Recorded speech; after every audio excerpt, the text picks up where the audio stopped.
Cleopatra, Queen of the Nile, Mistress of Rome. Chapter 1. Introduction, The Last Pharaoh. The Life of Cleopatra. To begin our journey, we must first establish our main subject, Cleopatra VII, the last active pharaoh of Ptolemaic Egypt. Her life story has been an enigma wrapped in the shroud of time, surviving through fragments of history, archaeology, and literature. Born into the Ptolemaic dynasty, a lineage of Macedonian Greek origin that ruled Egypt after Alexander the Great's death, Cleopatra was a unique blend of Greek and Egyptian cultures. Her rule, marked by tumultuous political alliances, romantic liaisons, and battles of power, ended with her death in 30 BCE. Her passing not only marked the end of the Ptolemaic dynasty but also the end of an independent Egypt, which then became a province of the Roman Empire. Historical context. Understanding Cleopatra requires a deep understanding of the era she lived in. The period was marked by the struggle for power between two great civilizations, the declining Egypt under the Ptolemaic dynasty and the rising Roman Republic. Egypt, with its strategic position and wealth, was a valuable ally and prize for Roman leaders.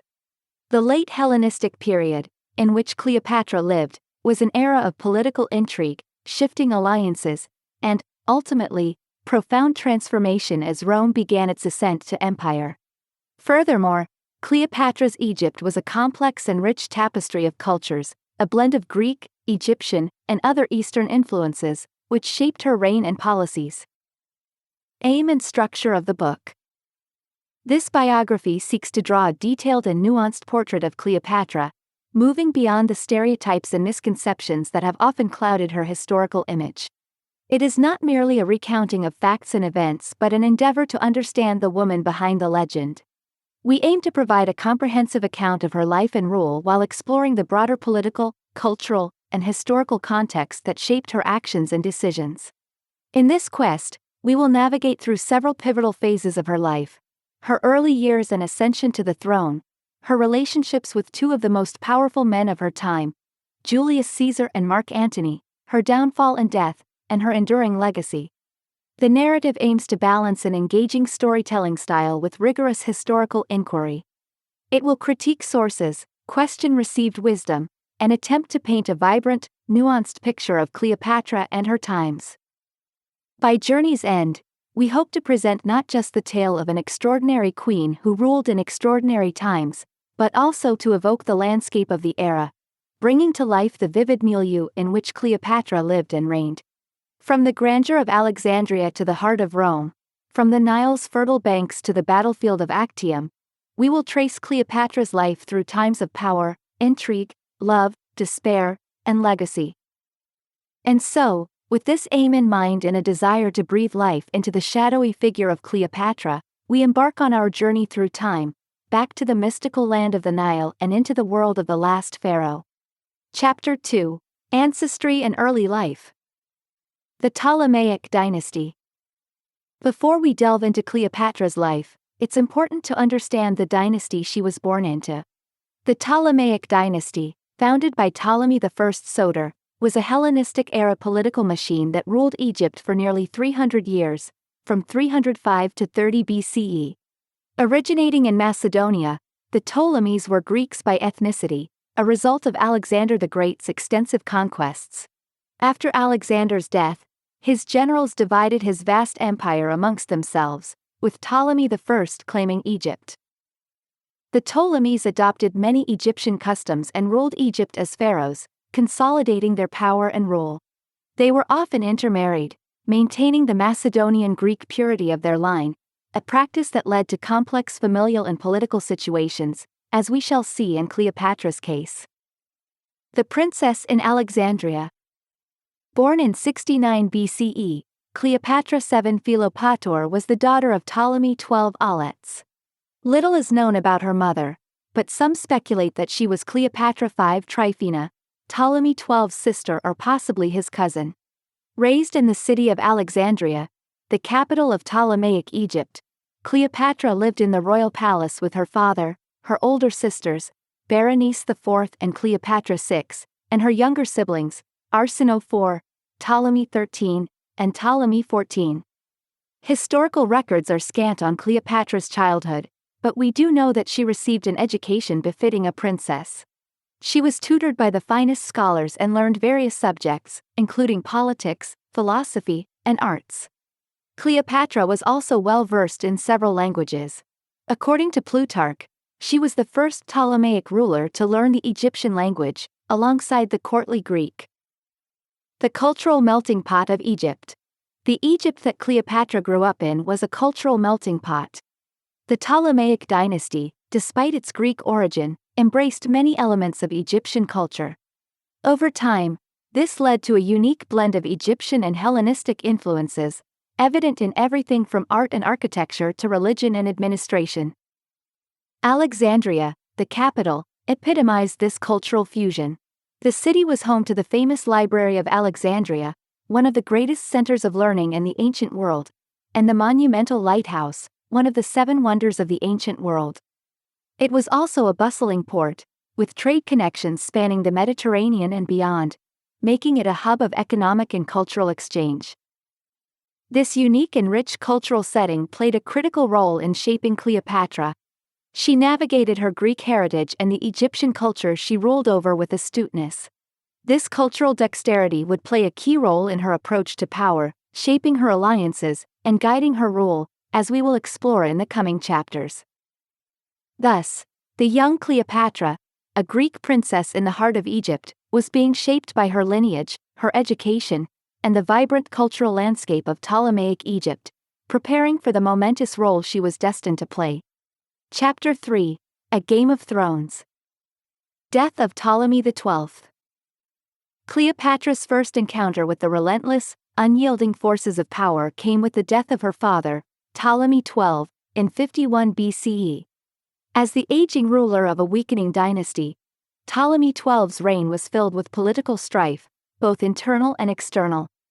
When he died, he left his kingdom to his 18-year-old daughter, Cleopatra, and her younger brother, Ptolemy XIII, who was about 10 years old at the time. A sibling rivalry. Reign with Ptolemy XIII. According to Ptolemaic tradition, Cleopatra was to marry her younger brother, Ptolemy XIII, and rule Egypt jointly with him. But Cleopatra, charismatic, ambitious, and politically astute, had different plans. She soon began to exclude Ptolemy XIII's name from official documents and even had her face alone minted on coins, which was against the custom of depicting both the ruling pharaohs. In a royal court rife with intrigue, Ptolemy XIII's advisors, particularly the influential eunuch Pothinus and the commander of the army Achilles, viewed Cleopatra's actions with growing concern. They feared her growing power and began to plot against her, which eventually led to a major rift between the siblings, both vying for control of the kingdom. Exile and return, the queen regains power. The tension reached its peak in 49 BCE when Cleopatra was forced to flee Egypt following a coup staged by Ptolemy XII's advisors. Cleopatra fled to Syria with her younger sister, Arsinoe. But the determined queen was not one to accept defeat easily. She quickly raised an army with the intent to reclaim her throne. Meanwhile, in Rome, the Roman general Julius Caesar had emerged as the sole power following a civil war. Cleopatra saw an ally in Caesar, who was also interested in the strategic advantage that control over Egypt could provide. In 48 BCE, she famously had herself smuggled inside a rug to bypass Ptolemy XII's guards and meet Caesar. Struck by her intelligence and charisma, Caesar agreed to support her, leading to a brief yet intense war in Egypt known as the Alexandrian War. The war ended with Ptolemy XIII's death, and Cleopatra once again ascended the throne, this time alongside another younger brother, Ptolemy XIV. Her alliance with Caesar had not only helped her regain her throne but also marked the beginning of a relationship that would change the course of her life and the future of Egypt. In 48 this chapter of Cleopatra's life underscores her deft and Julius Caesar, one of Rome's most formidable figures, crossed for the first time. Cleopatra, exiled and determined to reclaim her throne, saw in Caesar a possible ally. Employing a plot that was as daring as it was ingenious, she had herself smuggled into the palace rolled up in a rug, to meet the Roman general, circumventing the control of her brother's advisors. This unusual introduction to Caesar was the first testament to Cleopatra's audacity and cunning, traits that would serve her well in the years to come. The bond of power and love. Cleopatra's intelligence and allure immediately captivated Caesar. Not only did she represent a key to political control over the fertile kingdom of Egypt, but she was also a woman of remarkable charm and astuteness. For Cleopatra, the alliance with Caesar promised a chance to regain her throne and bolster her own political power. Their relationship quickly grew from one of political convenience to a genuine romance. Caesar's support proved invaluable in helping Cleopatra regain her throne after the brief but intense Alexandrian War. Birth of Caesarion, an heir to two empires. In 47 BCE, Cleopatra gave birth to a son, Ptolemy XV, also known as Caesarion, which means Little Caesar. Cleopatra claimed that Caesar was the father, and while Caesar never officially acknowledged the boy, he allowed Caesarion to bear his name, a decision that carried significant implications. Caesarion was, in theory, an heir to both the Egyptian and Roman realms, a link that tied the futures of Rome and Egypt together and set the stage for the political struggles that followed. The assassination of Caesar, ripple effects. Cleopatra's bond with Caesar was abruptly severed in 44 BCE when Caesar was assassinated in Rome. This tragic event had profound implications for Cleopatra. With Caesar gone, her political position in Rome was significantly weakened. It also left their son, Caesarion, in a precarious position as a potential threat to Caesar's adopted heir, Octavian. Yet, amid these crises, Cleopatra demonstrated her political acumen. She returned to Egypt and focused on strengthening her power base there. Despite the dangerous political turmoil that followed Caesar's assassination, Cleopatra managed to navigate through, setting her sights on the next major Roman figure, Mark Antony, who could be a valuable ally. In the wake of her tumultuous relationship with Caesar, Cleopatra emerged as a shrewd leader who could exploit personal relationships for political gain. Her saga with Caesar underscored her ability to mold her personal life and political agenda into one, a strategy that defined her role and etched her name into the annals of history. Chapter 5. Antony, the Roman Lover. A new political landscape. Following the death of Caesar, the Roman political landscape was in upheaval. Mark Antony, a general and loyal ally of Caesar, and Octavian, Caesar's adopted heir, were vying for control of Rome. Antony was ruling Rome's eastern provinces, and it was his need for Egypt's wealth to fund his campaigns that initially drew him to Cleopatra. An alliance turns romantic. Their first meeting in Tarsus, a city in Asia Minor, in 41 BCE, was an extravagant affair. Cleopatra, fully aware of the theatrics of power, arrived on a golden barge adorned with purple sails and rowed by oars made of silver. Her appearance, dressed as Aphrodite, the Greek goddess of love, was a calculated move to captivate Antony, a man known for his appreciation of spectacle and luxury. And captivated he was. Much like Caesar, Antony was quickly taken by Cleopatra's intelligence and charm.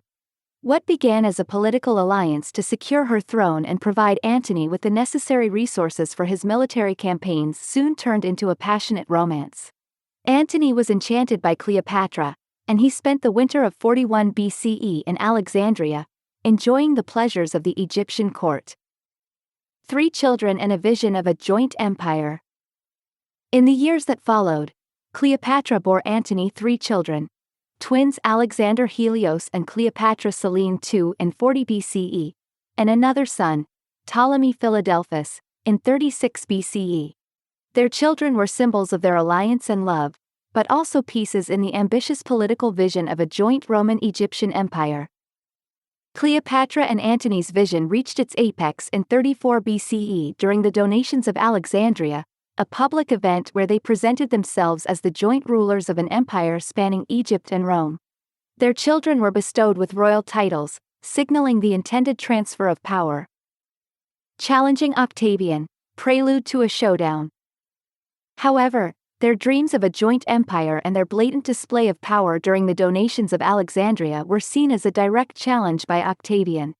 Rome was not ready to accept a woman, a foreign queen, as a possible ruler. Antony's relationship with Cleopatra, which had led him to reject his Roman wife, Octavia, who was also Octavian's sister, only added to the tension. This challenge to Octavian set the stage for a confrontation, the battle lines were drawn, and the political landscape of the Mediterranean was poised for a showdown.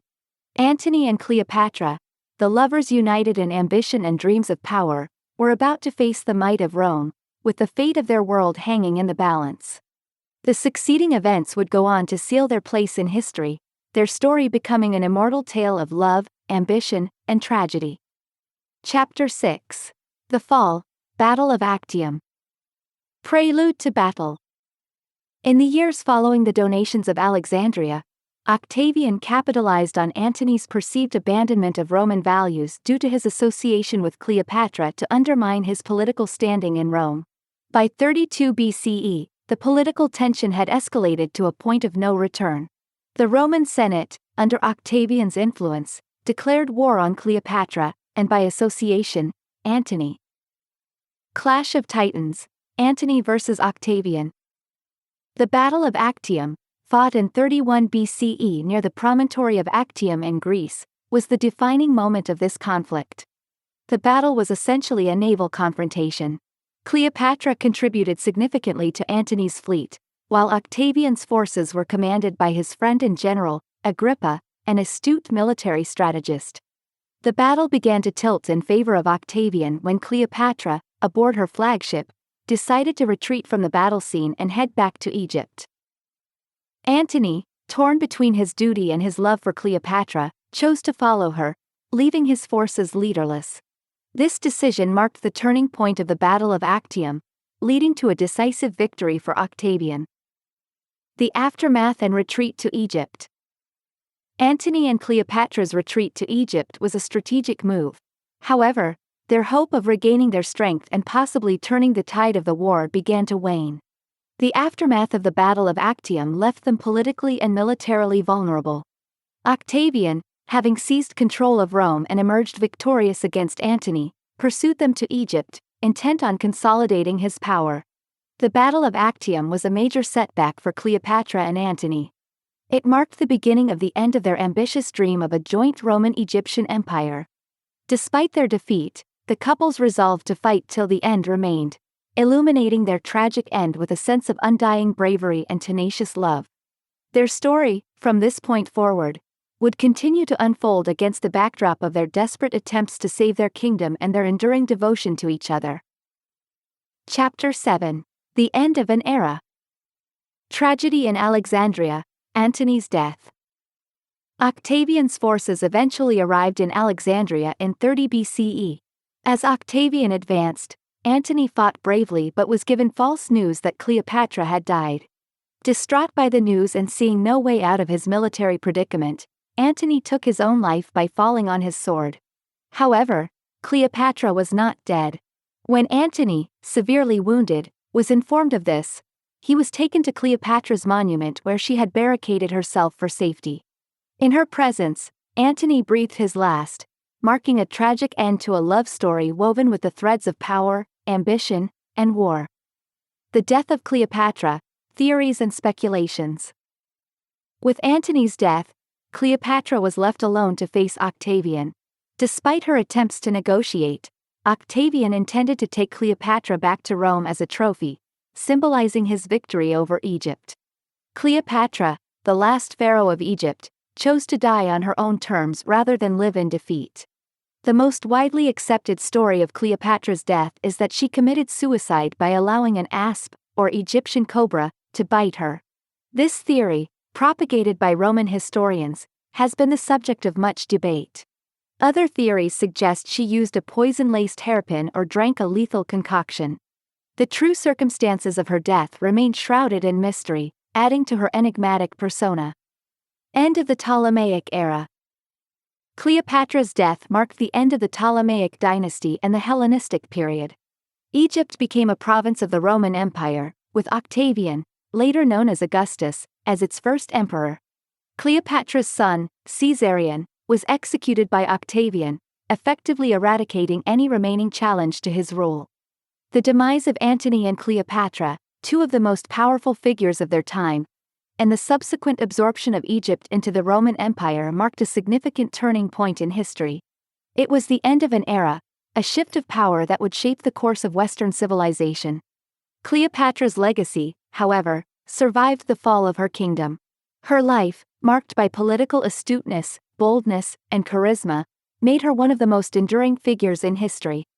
Her story, a potent mix of power, seduction, and resistance, continues to captivate the world, making her an enduring symbol of female power and resilience. Chapter 8: Cleopatra's Legacy. In the Roman Histories. In the aftermath of Cleopatra's death, the narrative of her life was largely dictated by Roman historians. Writers like Plutarch, Cassius Dio, and Suetonius painted her as a seductress who used her beauty and charm to manipulate the most powerful men of Rome. Yet, these narratives, often one-dimensional and sensationalized, do not fully capture Cleopatra's political acumen, her leadership abilities, or her role as a mother. Over time, a more balanced view has emerged, recognizing Cleopatra as a complex, intelligent ruler navigating a world of power politics. The Queen in art, literature, and film. Cleopatra's life and personality have been subjects of fascination for artists, writers, and filmmakers over the centuries. From Shakespeare's tragic play, Antony and Cleopatra, to George Bernard Shaw's Caesar and Cleopatra, her story has inspired timeless works of literature. Her depiction in art has similarly evolved, from Roman coins and Egyptian statues to Renaissance paintings, reflecting different aspects of her persona. More recently, her life has been brought to the silver screen, with Elizabeth Taylor's portrayal in the 1963 film, Cleopatra, being the most iconic. Cleopatra's enduring influence, from antiquity to the modern age. Despite the passage of more than 2 millennia, Cleopatra's influence endures. She is celebrated as one of the most powerful women in history, an enduring symbol of female authority in a male-dominated world.